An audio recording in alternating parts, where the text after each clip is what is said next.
tau hiwa. O pupua no e tau mohuini, e a konu ia poki i he ai ahi.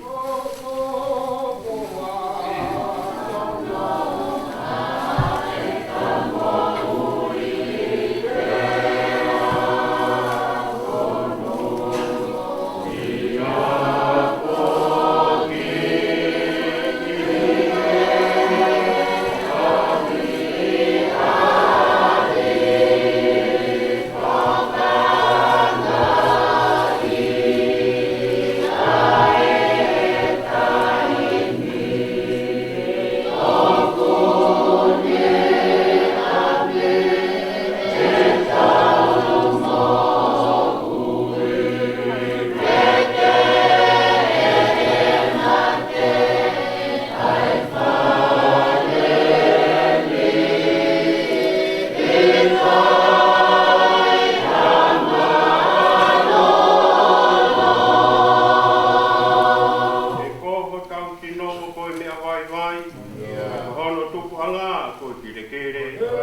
koe, to ia me he to ia si o pe, ua pulu mahiwa e wahe. Te uka makalau, me hono hongo pulu maa taha, o tōku ki hono hongo pulu maa walu. Si o pe wahe, ua hiwa, ve si taha taha ki he taha walu, ai o pe he. Keuke, ka whanongo e ha tiringa koau, na ane tala monu. Pe ka sio mai ha mata, na e whai ha whakamooni maaku. E nā hamusi ai tū tā maki, mo e tau tapa. Ko e tamai ma te fo, mo ia o ki kai ha ane whāre tua. Nā e tōke a te au, ai tāpu aki, ae me he tāpu aki. Pea koe loto o si iu tōu, nā whakahiwa fie fia. Ko to tonu, nā aku tui mo o ku kofu loto. Ia ne kofu aki au. Ko ku whai ki he lao, ko e kofu tō lofa mo e au. He koe mata au ki he kui, ko e wa e au ki he heke, ko e tamai kita ki he makiwa. Pea au hakure ai tangi ai kakai, na e kai te uilo ki ai. Pea au laiki ai nifo o e pau u. O whaao ai mea, kua o taki. Pea au pehe, kua pau te umati i he whiao i hoku punu ngā.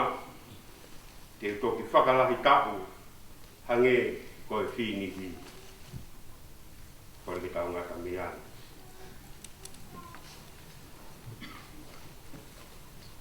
Tau ki e awhia ai o tua, i tau loto lotonga.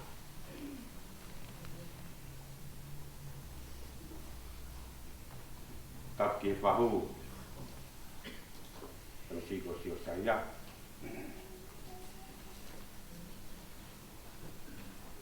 Tapo atu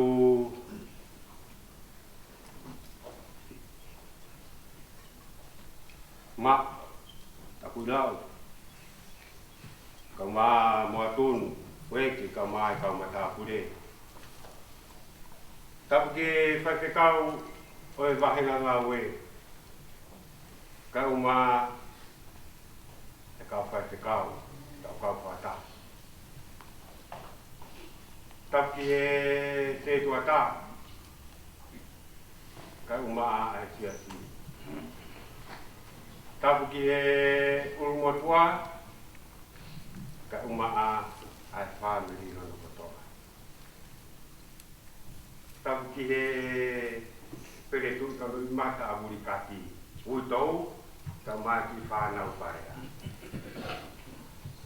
Te tāngata ia te au whai ki tu ātu, ka ata moku ai whainga māri e koi.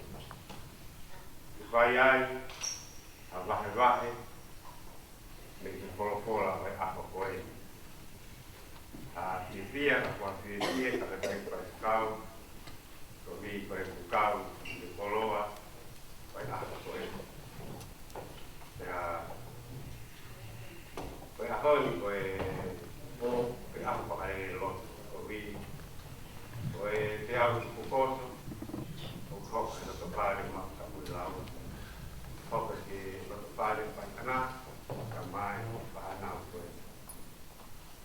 Pea, koe nere mai pē, pea koe whia ka koha whia, kai tanta tau pē, tau kau i mama, koe aha koe. Koe taha whia, koe toi nere mai o tau whirongoa, ya ere ka māsi ngai whae, o tau api. Ka māsiro, ko ngahi tamai. Te koe taha ia whia, neo koe iheni koe whatongia, ka koe whia. Ko hi koe tāpuaki, ko tau toi whirongoa. Koe taru e tau ke puri ngātu mai me maas, me osi peta uni, ko tau ke puri ngātu. Kai ene pehe kore wha more, ko fuoloa tai malanga. Ka pau te whaia to loa, te tau kai o tupaka more. pe tau lo tau. Ka koe uhi koe fia ko inasi ai i aho koen koe tāpuak oi aho koen tāpuak e ua tau inasi ai. Tāpuak e na te inasi ai o tau poka koen. Tāpuak e mo ui o tau inasi ai. O tāpuak i koe ni o whakarewerewa i te o tua. Nā ne tō, nei whaitonga ke whakamahina koe o whakarewerewa. Te au i he te, o i aia uri kāti whae ni whakawhi ao ki o tau. Ko tau tolu e ni heni. Tau whae whakawhi ao, sino māte rie, uri kāti, kia koe tāpua ki o tau nāsi ai. Ia tāngata ia te au whaitu atu, ka tuku peke whahinga ki pou, kohi, kohe mahukinga o e aho. Pea koutui, ka paune mo uia uri kati, koutui ke whakautolahi o e whola koe ni, e whakautolahi ake uri kati, ia ki whanau, kou lawe nau, kou tokotolo pehe whanau a uri kati, Kieri pe, pia mo Yami, pia mo Sem nau ilo. Pia wheke toi ilo i whaeau, i he toenga ki whanau. Pia hon, pa whakapoloa mo whakapia. E tāno whalotolahi o e tohi asio pe i e aho koen. Koe ngahi korisi koe o e siasi i niwi ngatoni, i askereria, Uesiri i Nusilani, kolisi ko tupou i tonga. Koho nau te unga o kutahape. Ko e lanu hina, mo e lanu uri. Peo kai ki ainoa ia ai te unga, o ngahi api a koni. Ka kauhi ko e tawa o tua ia, o e kau misinare, mo e kau pure a ko, o kunau aia e lanu hina pea mo uri. Ko e tui e he tamasi iako kotoa pe, e lanu hina mo e uri, ke mahina ke tamasi iako, ko hono sino, ko mala e tau a se tane pia mo sātane. Pia ko uhinga ia, te ungako ai kolisi. Tamasi iako kotoa pe, guako, i sasi metotisi, ni winga toni, wesiri i heni, pia mo toloa ko e te ungai. Ke whakamahino, ko te unga ku te tui he tamasi a ko, ko mala e tahu ia, a se tane pia mo sātane. Ko tānoa ia e whola o e aho koeni, mo mea i te tānoa koeni. Kai ke te ilo, e sio pe ia, ai mea koeni, ai veipa, a se tane pia mo sātane.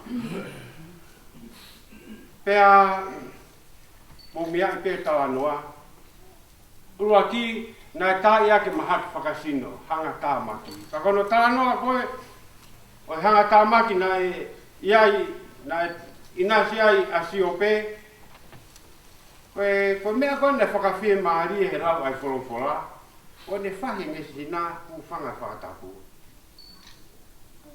Kan hanga o ku. O toi tawha aki, a ngesi nā, a hono whoko utua. Ka koe mea e whakanonga ki ai. Pea kai ke ngata pe, i he whangata ia whakaisino nai to whanga ai, kai rotonga pe ene no whot, taim no pe kua tau mai, rotonga ne whangata ia e mahaki whakaisino, kua tuuta mai a taha whekau urua ki. Siope,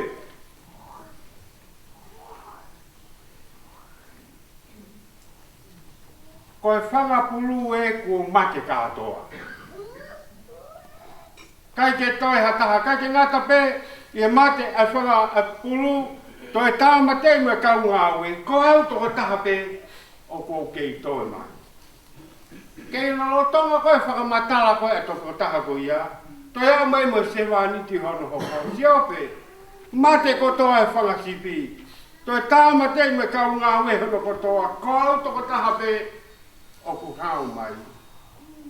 Kei whakaosi ai whakamatawa ai tāmai o eiki ko ia, tau hea mai mo tāmai o eiki tala mai. Kua kai haasi mo tāmatei e whangakāmeri. Te tāmatei mo kau ngā ue ko au toko taha pe. O siang ke whaingata ana e to whangai a si o pe. Te au te kei ke whakaosi whakamatawa ai tāmai o eiki ko ia, tau hea umai o tala mai si o pe. Whanau e mate katoa. Ko hau pēnu toi mai ki haa whakahoko ai whaingata toi. Te mō mea. Ko i whaingata whakaisino, whaingata whakaata mai, whaingata whakalau maari nai to whangai a si o. Ka mō mea i tawa noa. Lolo tonga pe koe, whai koe a si o ke he tawa noa, mo ngahi whaingata whakasino, whaingata whakaata mai, ko tuu mai, a hono kau ngā tangata, o tawangi a Siope. Siope, ko haa mea aku hoko kia koe, nā ke whai hakowi, ha whaingata, a tawangi Siope i kai. Whai atu, toi tawangi, e kau ngā whanonga koe ni a Siope. O Elifasi, Elitati, pe ama sopa a. Siope, tā whoki koe ki he otua o whai kaha o lotua koe ke tokoni mai. Pangmo mea, wane kakato ia e whaingata whakasino, whakaata mai, whakalau maari. Koe whakautua koe ni me whakautua ai a hurikati, o koe whakautua whaingata. Kua simahino pe ai tūpunga ia mo whaingata. Ka koe taimeni i, koe mea ko o whainga ai tokolahi, pia tatau pe ko ahe koe kau tokolahi ko kau whakautua, o whakautua i whaingata koe ni. Pia siai whahinga o si matea, pe vai rewa mo whahinga, o nau kei mo ui. Ka ko whakawharotolahi i si aki. Ka pau te mo o ahi ke tau kau mahaki, mo o toi atu toi tālatu ha mea ke toi tangi ai mo toi ita. Mo ai kau whiawhia hakiwa ai haki hiwa. Toloa ke ha mea ke whiawhia ai toko taha ko ia. He koe mea ia nai hoko, lo tonga whangata ia, whakasina, whakaata mai, more ai koloa, more mai whanau, more me mea kotoa. Taha ki mea nai whiawhia ai koe whiawhi hono otua. Te alati hui toko tolua ko ni ngai kau ngā mea talange ke tapoki mea ai. Whaka mamaki laki atu. Whakamu mea, ai tāra loto koko a Siope koko e ahoni. Elifasi, Pilitati, mo sopa a. Mo ilo iau, ko aku mo ui,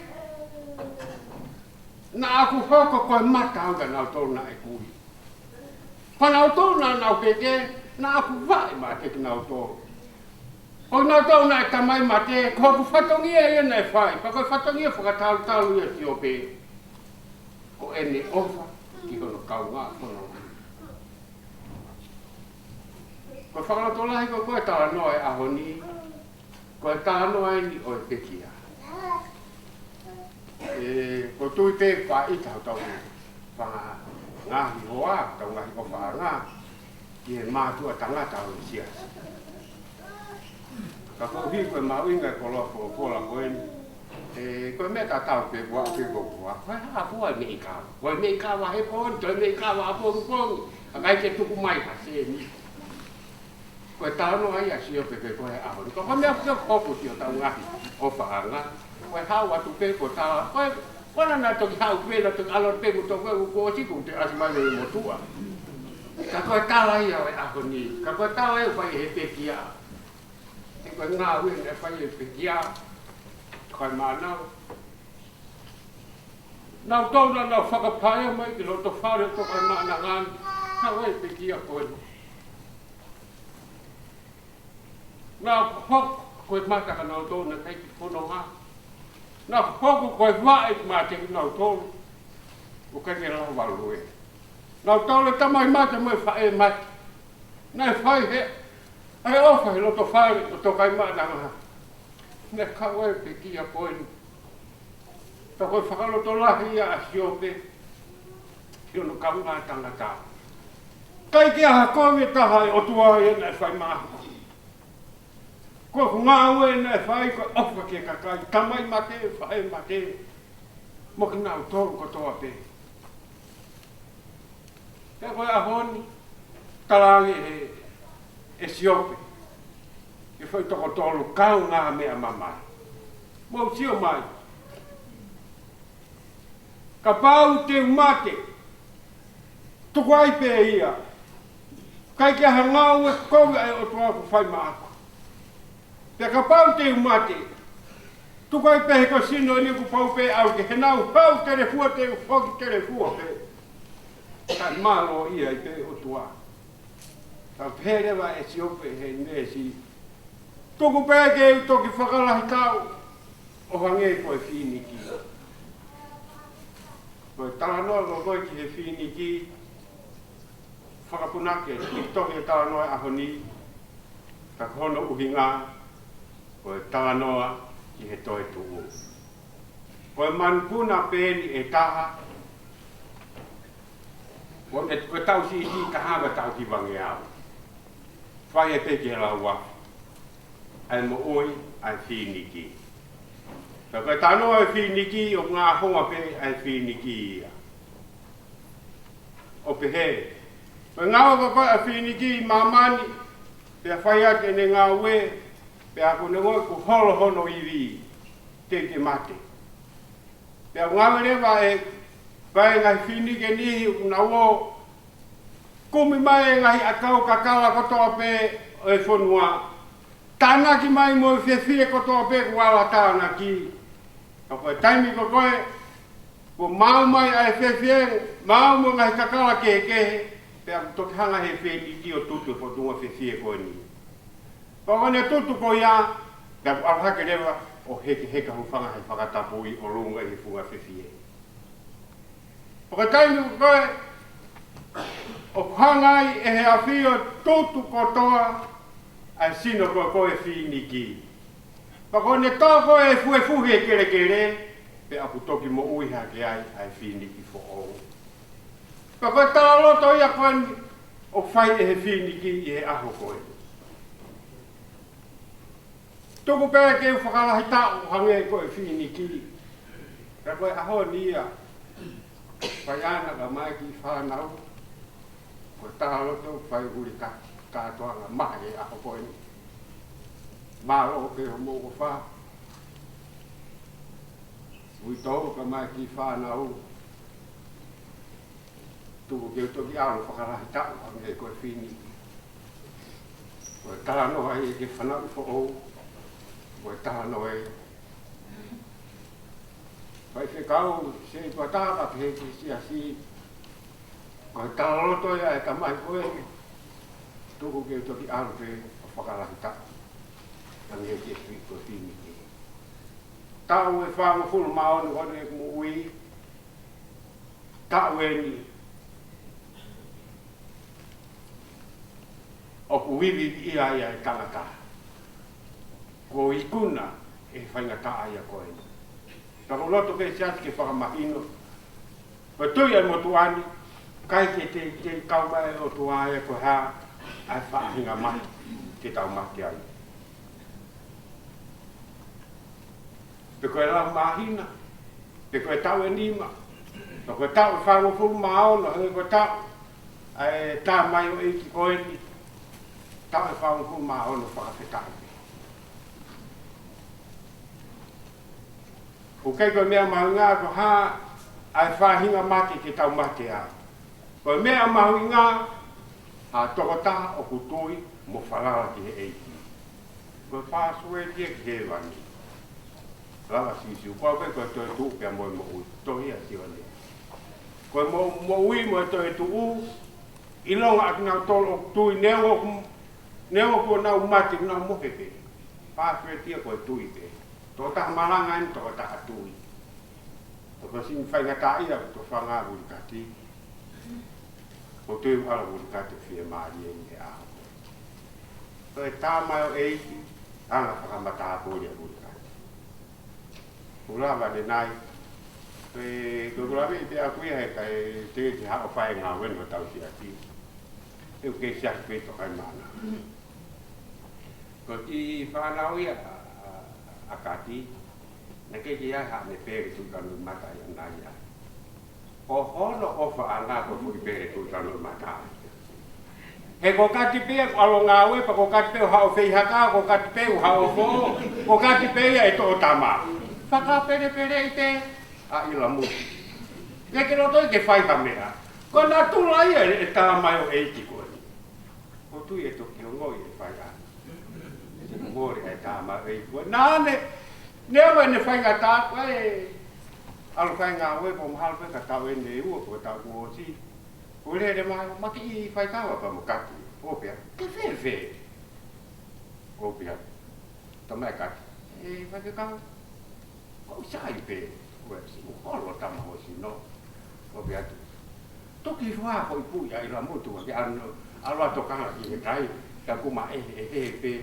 ka mo ta mai e ka pa mo e ta mai e ko e pe wa ta pe to kai ma na la po ta mai e ko ta mai e ki ku nga na ku ta mai ya a si lo to fa tu pe ne ka ma kai nga we ta mai e ke vange pe ko la ko a ita ko a si o pe e ko to ko a na ke fa ya ha ko e ko mata ki he na to na ko uri pe va ya na to na e ke na to ko ki ta mai ma te pa e ma te ko a wi ko ta wi a wi ka ko a hon ko si nga u to a bu ka ta pa ka la lo to ya bu de ta mai e ko e ka e ko na lau tuku to whakala ta te o hane a whine ki ta ane ta kwa ki tua ai me pola ma te tau to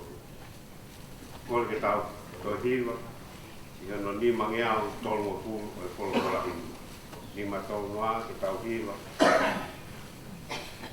o iau e monu ia a tau hui loe o ne hia ko toa pe ku whaka more o ke kai ke lata ia ke noko i mamani ka tangi kono atamai ko langi hoku api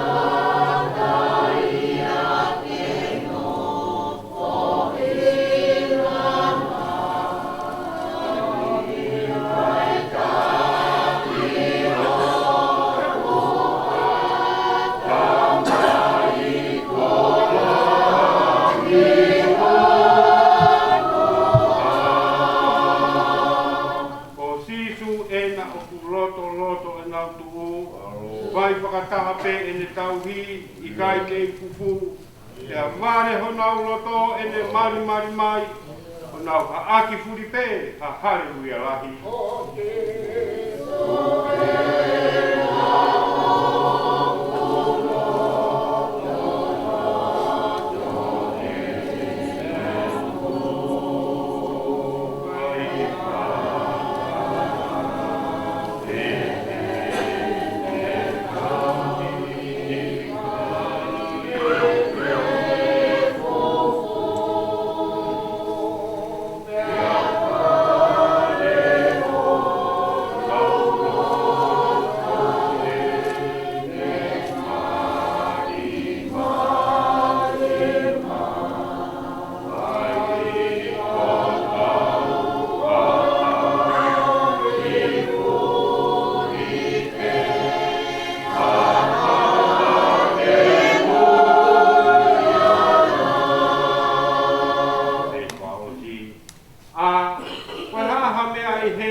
He hange o ku kamu mai a sisu ke te hau.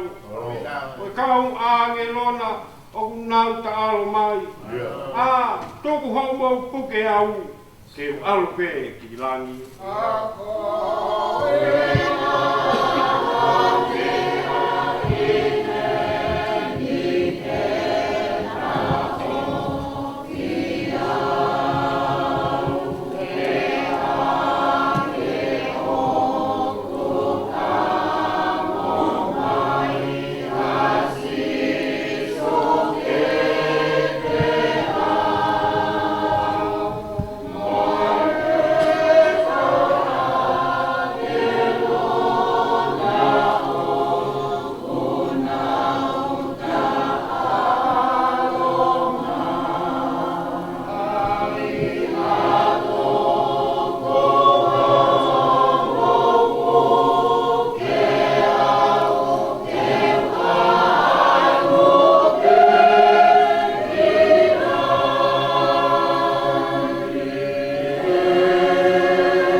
na fai o si kia werenga hono whatongia. I e hoa kau mai ki whanau. Mau whakawhetai, whakamaro lahi a te hoa whio. Tā kuawa ki e whamiri, kaumanga e siasi, e koe tāmai o e ki loto tō, urunganga tāu pia mo i tāniti. Ka koe a honi, o veke ave ka kua ui a te hoa whio a e tāmai o e ki koe ni. Ka mau whakawhetai pe. Pe mausio pia wakai, ko hela tāmai o e ki koe ni, hina tāmai o e ki. Ne keiki ai ha wheitu. Ko wheitu kotoa peo kutua e tāmai o e ki koe ni. Ko i kono whatoki e ki whanau kauma ai ua i si. Ahoni mau whakamaro a te hoa whio. Ko ke ui atu kai ke tau vei ua e mau tui mo whalala ke mo ui a tāmai o e ki koe ni. Ka koki mau taule ka mui aki o e whanonga. Ko maulo tu e tupe ki urunganga e tāmai o e ki koe ni. Puri kaki kātoanga mahe. Tūku ke tangi e ho maulo tō. Kohi koe mui aki o e whanonga. E ke maulo tō hato tāpu ak mai. O nā meremo. Kaumatala e mau whakakaukau e ngahi ngāu e tōnunga. Nā e whai e tāmai o e ki koe ni. Whakainasi atu mau community. Whakainasi atu asia si pia pehe ki he family. Mau loto tu whakamaro at e ki mau tāmai o e ki loto tō. Mau loto atu e hoa whio hapai atu. I ui tau kau mai ki whanau pai a. Mau loto koe ki hoa whio ke tāpu aki mai. More ai tāmai o e ki koe ni, tā maa koe a koe ni. Ka koe maulo tuku pe ke hoko a whiwana koe ri e ui tau whaki atu mo whalala e te ki omi anu ngā mo e whie maari e. Tāpu aki mai hoa whio, tu whare mauta kui lau, kau hi, koe whaingatau, hoko se nau rota whare, mōre atu tāmai e whoha koe ni. Ka koe mauro tu e ki koe pe ai whakanonga anu whakawhie maari e. Mauro tu hato hapai atu hoa whie, sia sipa pehe ki e family. Patongia urumotu a ke toi ke whakakakato mau kore ke hoa whio eiki. O mihalangi o kumahalangi o taftonga. Whakakato e whatongia urumotu a he koe si kau wai pe ki mautoro. Toe ngahi whatongia o e ahoni. Pai atu ai whaifekau. Ko whatongia whaka o se aha koe ni haere mai mo tākau a pe. Whatongia e whaifekau pure koe whakai ke he kau tāmau eiki haere mai hoa whio. Tāpu aki pake wholo pe i ho wholo. Ka mau inasi i hono koloa. Mau loto a te hoa whio. Toe ngā ngahi whatongia o e aho tāpu aki mai ki mau tau. Tau whi ātu mau pe hoa whio. Vai ho mau whanonga, vai ho mau whakawhie maari e. Whei aho whoponga o taria mai lord mo e hu paki atu ka pau haere ki o whoponga. Kore katoa ni a klaiso koe mau kai whamowi. Amen. Amen.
ni mangiao uofu mahiwa kamatangi o te aua kahi e mouia e kupanga e otua e malu kono nima tēne pupu au ono au nima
ren. Koe na wau lele peki he ongo fulu ko taim pe una to mai. Peka hilia tau to hokatu ya ga tu tu ne te fra ko mai. Yo le malanga katawa.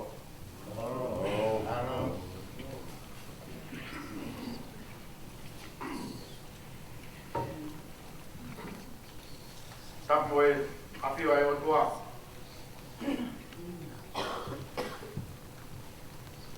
Padap dia Basila.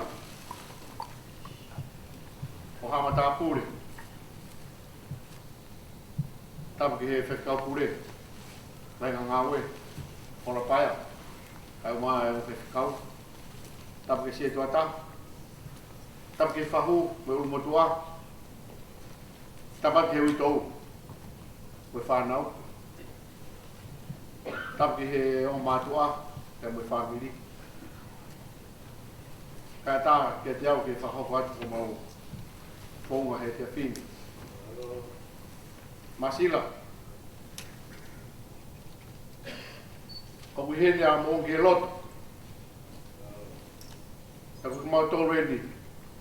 E he kau tātu tuka e koska tu pou. Mau lere mai ke whai ai mau whai loto. Ka mau te hina koen. Koro tonga e whono ngā. Ko tari ui.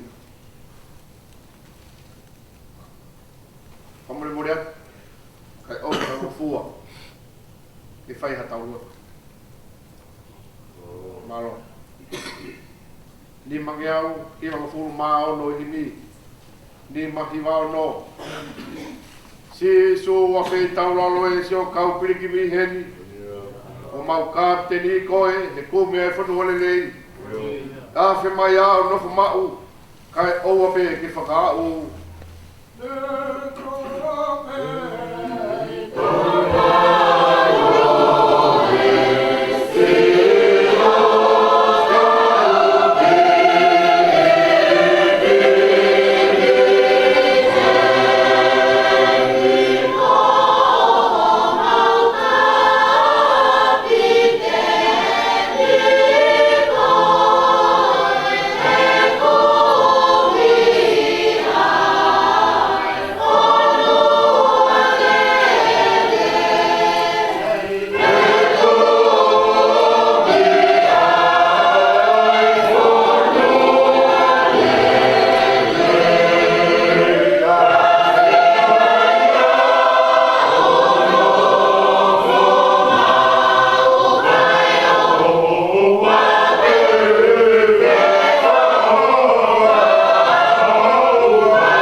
Mau whakawhaka me peke au, ki o mau no whaka mau.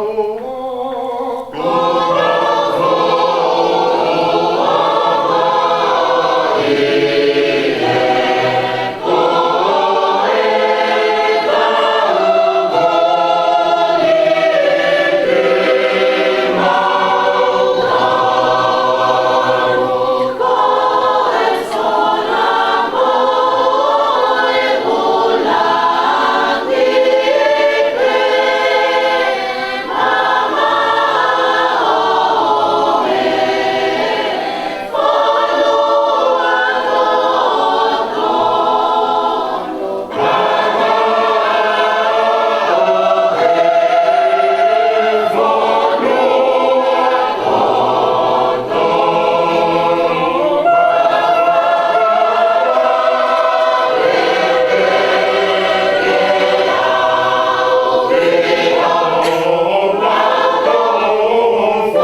whai e, ko api e, ko api e.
Our reading for this evening is taken from Paul's letter to the Corinthians, 2 Corinthians chapter 12, and I'll commence reading from verse 7 to verse 10.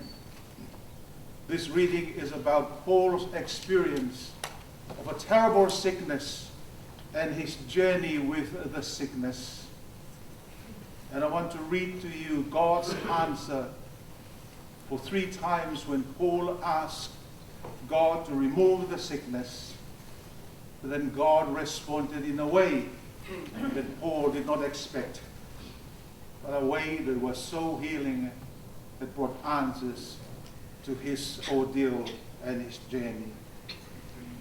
Vai tahawa me vesi ulagi ke vesi hono no whakamatala ia Paula ke no ngawe aki he otua ia ke tatala ngā misteri o pureanga otua. He osi ane whakamatala ke ngahi misteri ko hanga he otua o tukuange ke ne mamata ki ai. He hoko atu i he vesi fitu hai e ngahi rea koe ni. ko ia te ria na kuanga hiki ai, he ngahi mea whakaha na omi e he o tua. Na tuku mai ha foto ke nofo i ho kakano, ko e angelo a setane, ke ne tuki mono nofo au ke oua na kuanga hiki.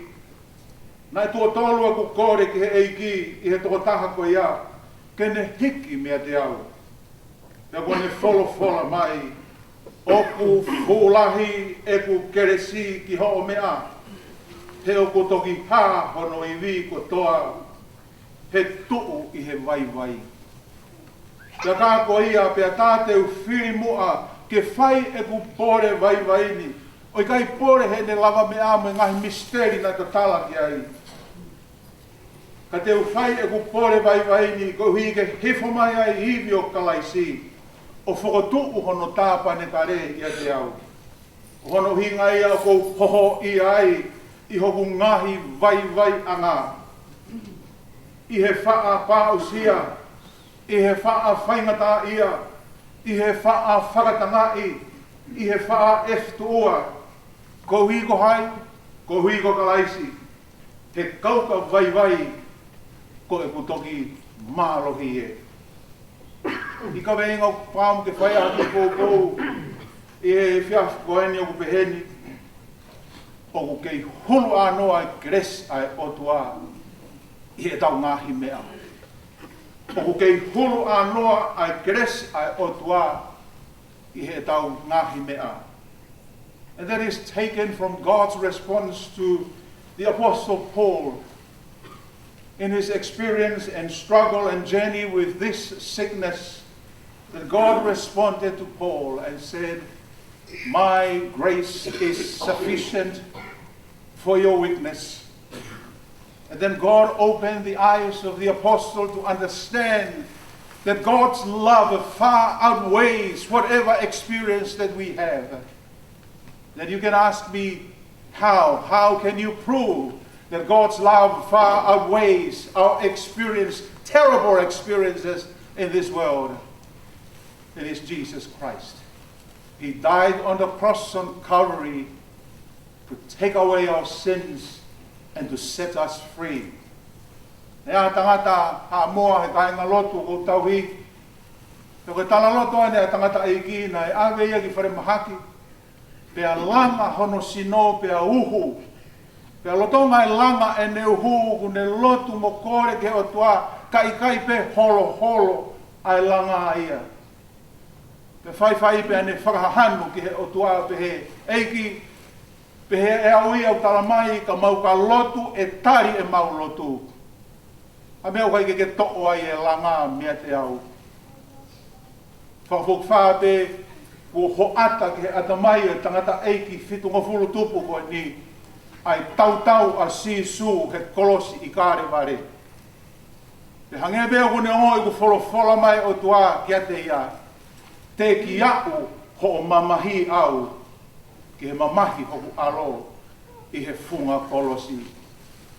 And I want to share with the children and the widow today that this man complained to God. I thought that your word instructs us that if we ask, you will answer. If we seek, you will find. Then how come that I have prayed and asked you to remove the pain from my physical body? And that very moment, God took him into the memory of Jesus Christ on the cross. And God spoke to him and said, your pain is incomparable to the pain of my son that died on the cross in order to bring salvation to your soul. Ia e tala noa e taha ki he whiwhine, ko he whine whaiwhikau, ne toki i pekia i he tapu koe ni, ko he whine whaiwhikau i he metotisi, ko he hoa o he whaiwhikau o he metotisi papakura. Kau e whiwhine koe ni he whiwhine angarere i lahi. E ngā o e whakatahu i sipi, tai hano tatau. Pea tuia hono whakautua koe kansa. Whakautua i he ngahi taulahi. Pea koe tari ene ai whiwhine. o ku i kai ke tau i au ai kansa o ko fe au pe mo kansa o fononga mo ia whakataha mo si Isu. This woman of faith who was suffering from cancer responded and said to the people, I am not fighting cancer. I am walking with Jesus on this journey of cancer. Urikat, ma, taulahi ene ne whanonga bea mo whaingata. O tau whanonga hono ngahi tala noa hono ulunga ngā. O whaingata ke te tau tolu ki kai ke tau whakoutua hangahi maha ki whaingata au whanga whakatapu. Ke tau ilo ai loloto o keres mo ofa ai o tua o kua usia he kakai tui koe. Whakautui e tala loto mai au i tau whataha pe mo whanau kau mai whaifkau pure mo se tua ta mo kai ngalotu mo ngahi maheni ko toa pe. Neo tau whango fulu tupu si. Ka i he vai halana ne whanonga i aipe. O na tau whasi isi ia. Koi vai hala ma mahi ke tagilo i mata mo toke. Na whai vea ko tau whasi ia ko uhiu tala mai ko keresi au tua te whakanonga ki tau tolu. Koi toke. Pea mo tangi. E ne whea ao mo ia. Taha kau maa oni oni i loa i tohi tapu ko siope. I kai kea hane i lope koe hae uhinga o ku hopo mai kia i e maha ki.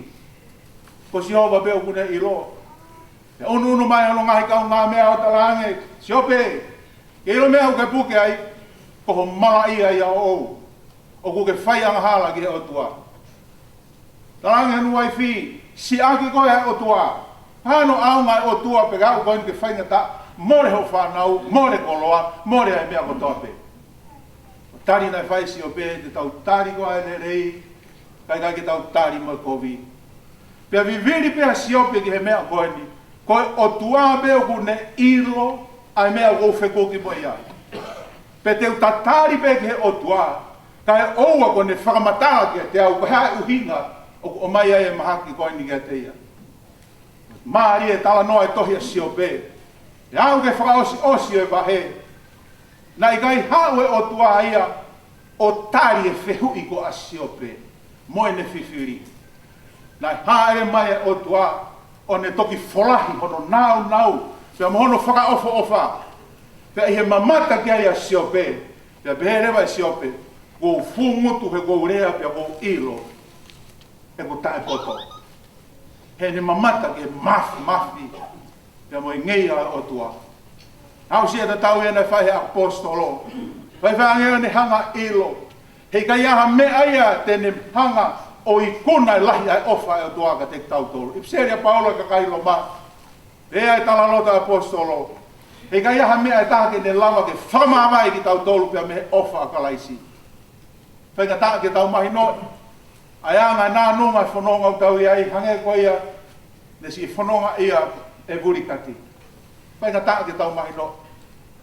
Tau i heni pia mo i toke tā. Presidente Kristu tuku. Ngā au e ki he whakamo ui o si no. Iai pe mea o ngata ai honau mawhai. O whai ngata ke tau mahi noi, e tau nofo he maamani ko e ni, bea mo ngai whai ngata au tau whekoki mo ia. Kau iai he mea e mahino ki he tangata tui, bea mo whiwhine tui. Hei kai lava e ha mea, nā mo e tau anga hala, hei kai tene lava ke ne ikuna pe hulua nge ia, he ofa ai otua, ko ne whai maki tau tolu e Sisu Klaisi. Pea ka tani pe o whai he apostolo, nei hanga e o tua o whakahari ai mooni e ne ofa ki a koe pia mo au lolo tonga pe tau tae tau mo e tau whaianga hala ko pegia si su he kolosi. God answered the great questions and doubt throughout the generation. How can we know that God is the loving God? And Paul answered it in his letter to the Romans. That God showed his great love, eternal love for the whole world, that while we were still sinners, unworthy before God, Christ died on the cross for sinners. Porque tā pua ki au whakolohe a koe ni. Ke tala loto ko tui ko i tau pe. Tau mai ki whanau, tau mai neri, me whamiri. O nau ilo ai ruho o whekuki, te mo whiao ai tamai koe ni, ka koe whoha. ne whekoki mono whaingata ia. Ako misteria o tau tui ke eiki ko si Isu Kalaisi.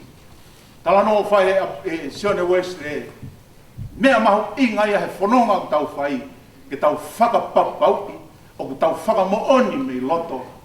We bear witness in our soul that God loves us and God has saved us. Tawange toko ni mai e kia ne whai tāpu e kina. Tāpu ake, ui tau, tawani, ko mai whamiri, mo ki whanau, peheke siasi, e whainga tāka ko tau to whanga iai. Aua moana hiki ho tau whofonga. Aua na tuange ke tawhia ke tau tolu he peau. Ka tau lotu ke eiki, ke ne wholo mai, oua e mo moi ngū, he ko kei lahi ange, he ko tere si, i hoho mea. Amen. Tau hiwa i he kimi koe ni. Ni mangea uofulu mahiwa hi mi. Tamatangi o peaua. Tahi he mo uia. Te hufanga he otua i he malu hono nima. Tene fufu au hono afi nima.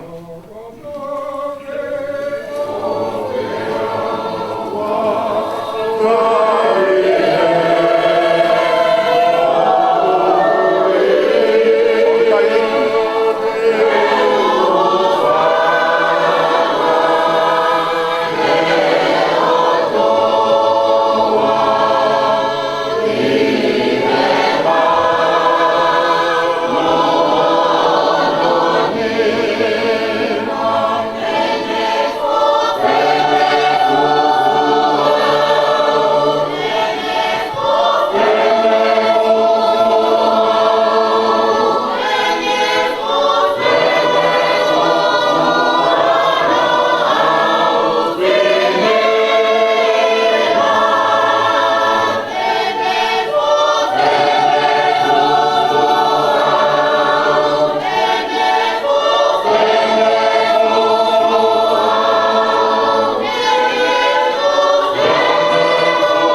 Mau whakamāpua po aki ai ko i rea pe koe te taha. Koe tua ofa e afio.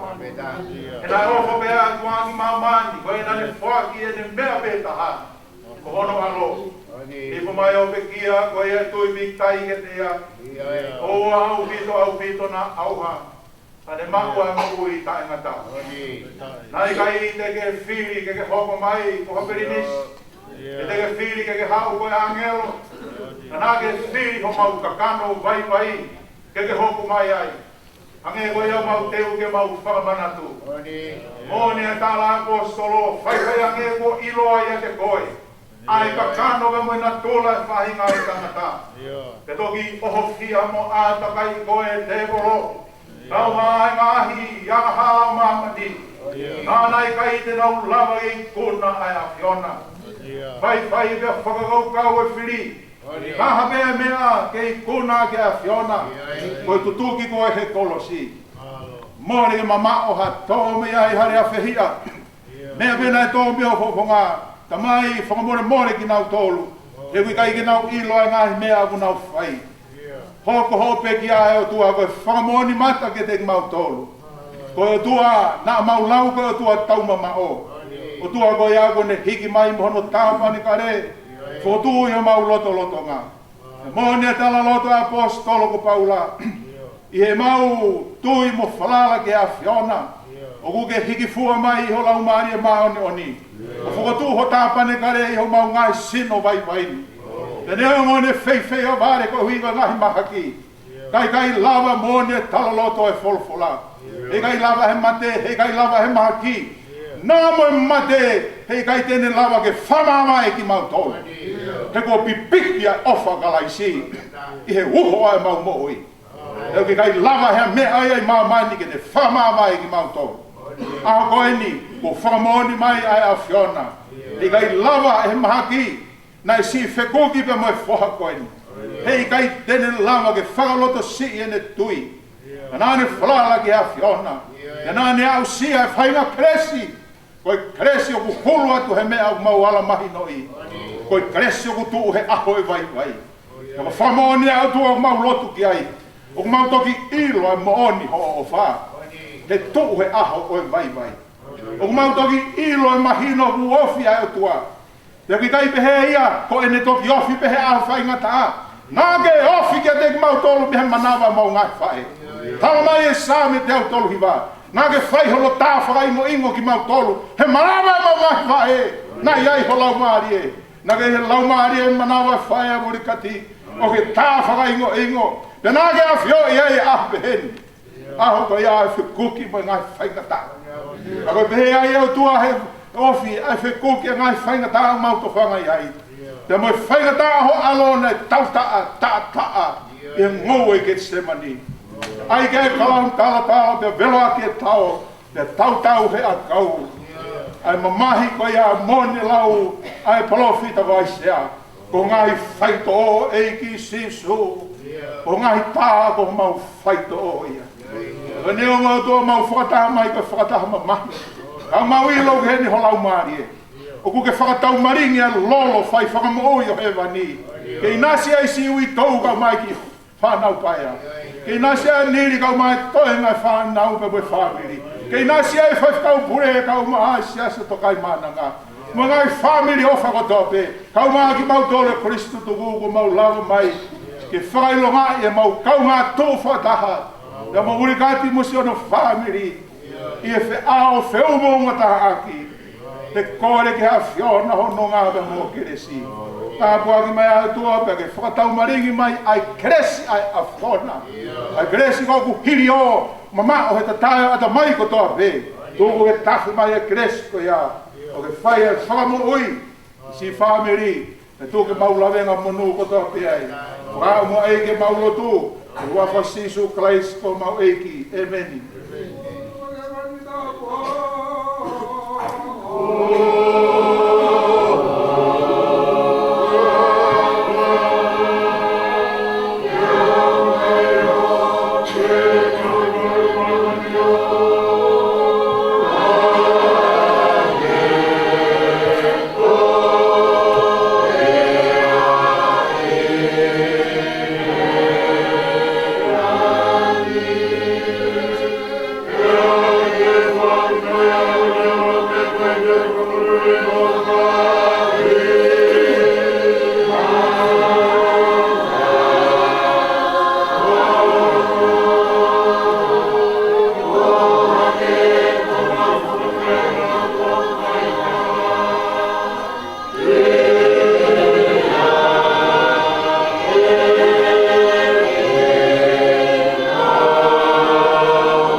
mano, masani hake he mea kuri pe.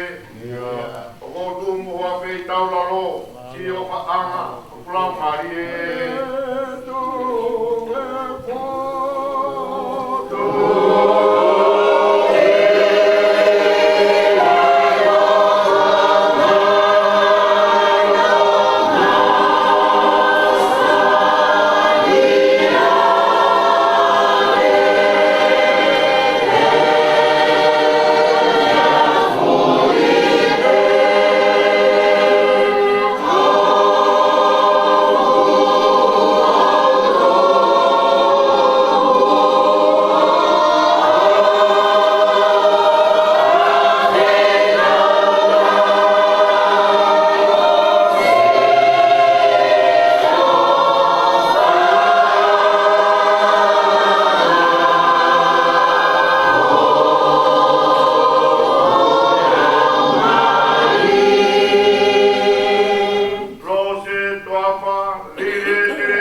toni o aku. Iyo. Silai ke o ai hu ha mea ke he. Moni. Ke umate mo oi pe mo ou. Iyo. O no foi pe si o tai mele. Moni.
Tapo ki he univalu o pafio i lo tatau.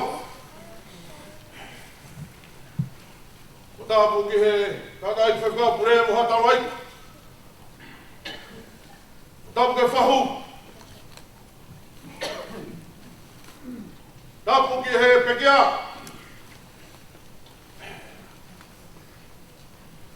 O tapo ke witau si whanau paia.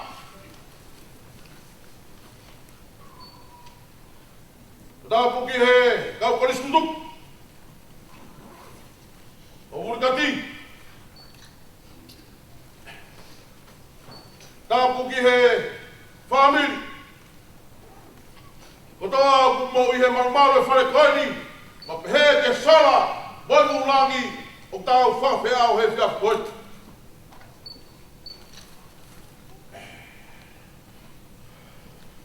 Let's go! Maro e mau, whora lelei. Tō kakia he loto, huluni e koe, wai whakanonga, i he wito ko si whanau, pa peke whamiri he whiako tau iai.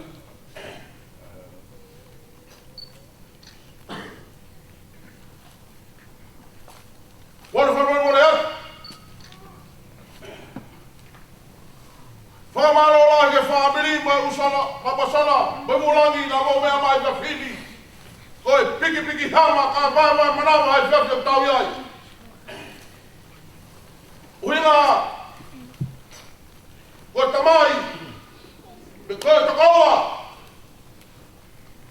O kune whakatata ai ai ni tau tolu he whiako tau iai. Oa koe whamaro la ka te ngau tolu. O tātala kia pokpau. Whai lo tu. Whai me tanga tau he whitu.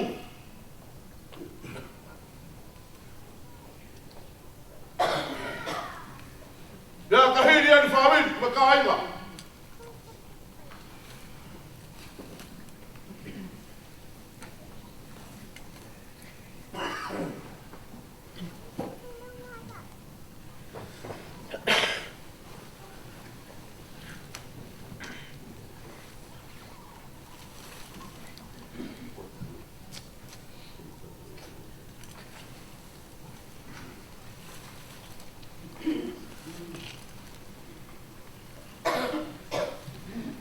Família fala que me agora.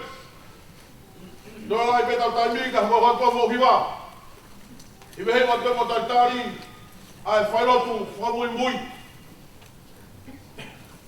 Bahia. Tá to jogar. Vamos. Alô. O pai